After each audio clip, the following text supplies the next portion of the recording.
बिस्मिल्लाहिर्रहमानिर्रहीम। अस्सलाम वालेकुम स्टूडेंट्स, उम्मीद है आप सब खैरियत से होंगे। My name is Mishal and I am here to teach you English. Welcome to the channel learn English with Mishal. पिछली वीडियोस में हम पूरा प्रेजेंट टेंस सीख चुके हैं। आज की वीडियो में हम पास्ट इंडेफिनिट टेंस सीखेंगे। इस वीडियो में हम जानेंगे पास्ट इंडेफिनिट टेंस की डेफिनेशन, सेंटेंस फॉर्मेशन किस तरह से होती है, उसकी एग्जांपल्स क्या है, उसके बाद सिंपल, नेगेटिव, इंटेरोगेटिव सेंटेंसेस किस तरह से बनाए जा सकते हैं और क्या पहचान होती है। वीडियो के लास्ट सेगमेंट में हम आपकी प्रैक्टिस करवाएंगे ऑनलाइन, जिससे आपको पास्ट इंडेफिनिट टेंस और अच्छे तरीके से समझ आ जाएगा। If you are new on my channel, please subscribe it and don't forget to hit the bell icon for latest updates. Let's get started. Let's learn what is the definition of past indefinite tense. The past indefinite tense, also known as simple past tense, is used to indicate a finished or completed action or task that occurred or happened at a specific point in time in the past. A specific time can be diverse and can cover a long period of time, but it cannot be underdeterminable. Past indefinite tense को आप simple past tense भी कहते हैं। ये tense basically use होता है ताकि आप indicate कर सकें कोई भी काम जो कि आपका past में, माजी में मुकम्मल हो चुका है किसी एक खास वक्त में। Let's learn its formula and identification. Urdu जुमले के आखिर में ता था, ती थी, ते थे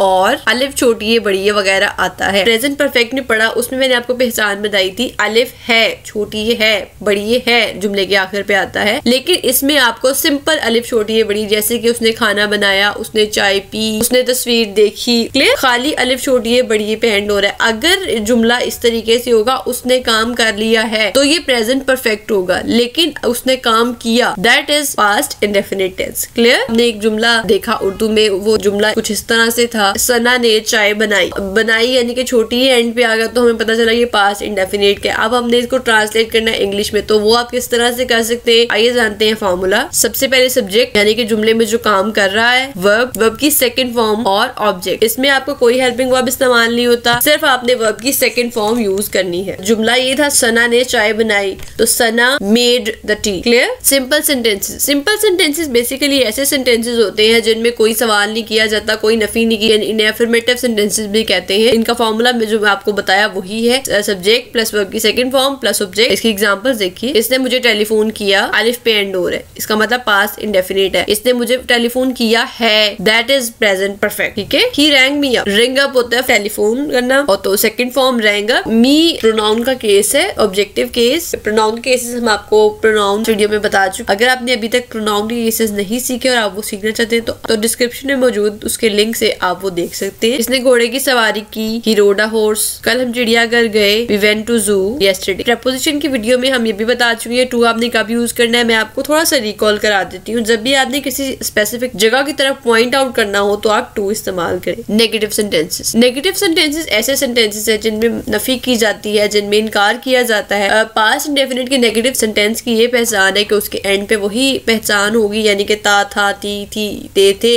या फिर अलिफ छोटी है, बड़ी है वगैरह जुमले के आखिर पे मौजूद होगा और जुमले के दरमियान में नहीं लाजमी तौर पे मौजूद होगा। फॉर्मूला देखिए कैसे आपने ट्रांसलेट करना है इसको। Subject plus did plus not plus verb की first form plus object. Helping verb past indefinite में सिर्फ डिड ही इस्तेमाल होता है। डिड आप सिंगुलर के साथ भी इस्तेमाल करेंगे और प्लूरल के साथ भी इस्तेमाल करेंगे। और इसके अलावा दूसरी बात, पास्ट इंडेफिनिट के सिंपल में सेकंड फॉर्म इस्तेमाल होती है वर्ब की, लेकिन नेगेटिव और नेगेटिव इंटेरोगेटिव में आप वर्ब की फर्स्ट फॉर्म यूज करें। बात का आपने खास तौर पे ध्यान रखना है। एग्जांपल देखिए। घोड़े ने घास नहीं खाई, the horse did not eat grass. Did के बाद आपने हमेशा फर्स्ट फॉर्म यूज करनी है। इसने चाय नहीं पी, he did not take tea. इसने चाय नहीं पी। इसमें हमें सब्जेक्ट का अंदाजा नहीं हो रहा कि सब्जेक्ट मेल है या फिर फीमेल है। इंग्लिश ग्रामर के मुताबिक जब भी आपको ना मालूम हो कि सब्जेक्ट आपका मेल है या फीमेल, तो आप उसकी जगह ही और शी दोनों में से कोई एक इस्तेमाल कर सकते हैं, लेकिन प्रेफरेबल है कि आप ही यूज। इन्होंने जलसे में हिस्सा नहीं लिया, they did not participate in public meeting. Clear. Interrogative sentences, सवालिया जुमलों को इंटेरोगेटिव सेंटेंसेस कहते हैं। इनमें आपसे सवाल किया जाता है और जुमले के लास्ट पे पहचान आएगी, यानी कि अलिफ छोटी है, बड़ी है, और या फिर ता था, ती थी, ते थे वगैरह आएगा। और जुमले के शुरू में क्या आ सकता है, ये जुमले के दरमियान में क्यों, कब, कहाँ, कैसे यूज होगा, तो इसका मतलब है वो इंटेरोगेटिव सेंटेंस है पास्ट इंडेफिनिट का। Clear. Let's learn its formula. Did start में आएगा, उसके बाद सब्जेक्ट, वर्ब की फर्स्ट फॉर्म प्लस ऑब्जेक्ट और क्वेश्चन मार्क। आप इस्लामाबाद गए, did you go to Islamabad. इसने क्यों लैंप रोशन किया? Why did she light the lamp? क्या असद ने नए कपड़े पहने? Did Asad wear new clothes? Clear? Negative interrogative sentences ऐसे सेंटेंसेस हैं जिनमें नफी भी की जाती है और सवाल भी किया जाता है, यानी कि मनफी सवालिया जुमले। पहचान आखिर में अलिफ छोटी है बड़ी है या फिर ता था ती थी ते थे होगा, और दरमियान में नहीं, और स्टार्ट में क्या या फिर दरमियान में क्यों कब कहाँ कैसे और नहीं दोनों मौजूद होंगे। फॉर्मूला देखिए, डेट उसके बाद subject plus not plus verb की first form plus object plus question mark. अगर आपके सेंटेंस में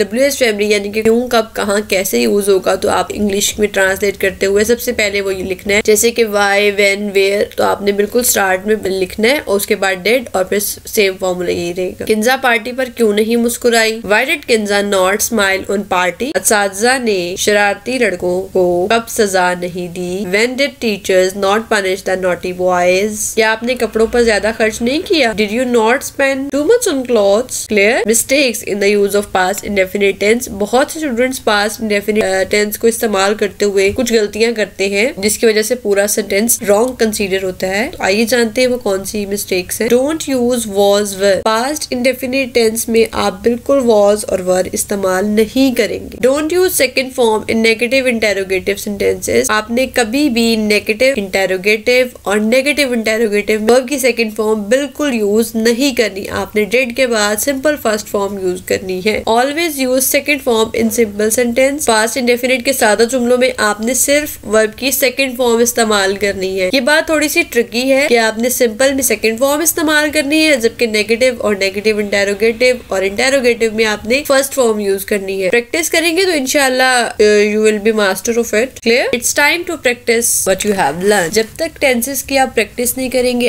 आपको टेंसेस बिल्कुल नहीं आएंगे। आप ये समझें कि आपने फॉर्मूला याद कर लिया है या आपको पहचान आती है तो आप फ्यूचर में कभी भी जुमला आएगा तो आप उसकी ट्रांसलेशन कर सकते हैं। ऐसा बिल्कुल नहीं होता। Practice makes a man perfect. जो भी आप सीखते हैं उसकी प्रैक्टिस लाजमी करनी चाहिए ताकि आपकी लर्निंग लॉन्ग लास्टिंग हो, आपको देर तक याद रहे। सो फॉर्मेट इसका ये है कि मैं आपको उर्दू सेंटेंस बोलूंगी, उसके बाद 3 ऑप्शंस बताऊंगी जिनमें से एक करेक्ट होगा और बाकी 2 डिस्ट्रैक्टर्स होंगे। तो आपको विद इन 5 सेकेंड सेलेक्ट करना है कि कौन सा सेंटेंस करेक्ट है and after the 5 seconds I will reveal the correct answer. Let's start. इसने पेट भरकर खाना खाया। He ate to his fill, he eat to his fill, he eaten to his fill।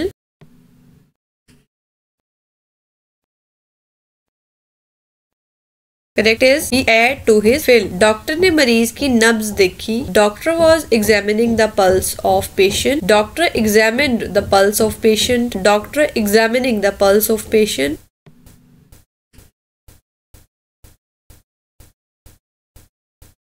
The right option is doctor examined the pulse of patient। Number next is दादी अम्मा ने मुझे एक दिलचस्प वाकया नहीं सुनाया। Grandmother did not told me a interesting story। Grandmother did not tell me a interesting story। Grandmother did not tell me an interesting story।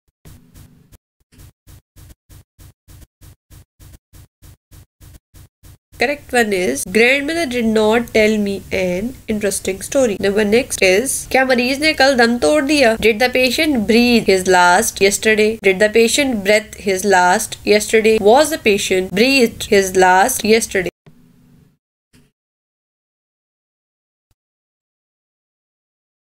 Right one is did the patient breathe his last yesterday? Number next is मेरी cycle truck से नहीं टकराई। My cycle did not run into truck। My cycle never ran into truck। My cycle did not run into truck।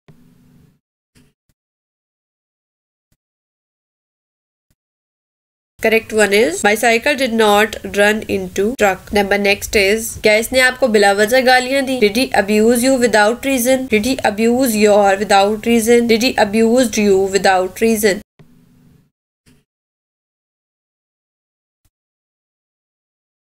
Right one is did he abuse you without reason? Next is तुमने इम्तिहान में नकल क्यों लगाई? Why did you used unfair means? Why did you use unfair means? Why you did used unfair means? You can also use copied or cheat instead of used unfair means।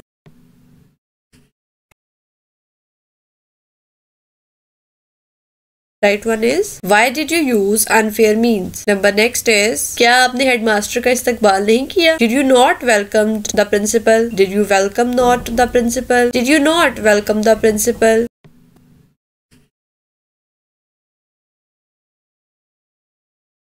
Right one is, did you not welcome the principal? Number next is, वो सजा से कैसे बच गया? How did he get scot free? How did he got scot free? How he did get scot free?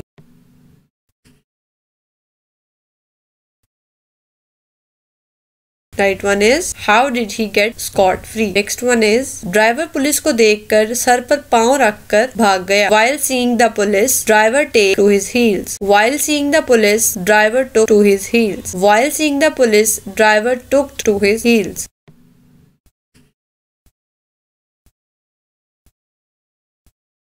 Correct one is, while seeing the police, driver took to his heels. Hopefully you learned and enjoyed the video as well. Thank you for watching. If you have any question or any suggestion you want to give me, you can give it to me in comment section. Keep watching, keep shining. Allah Hafiz. See you in the next video.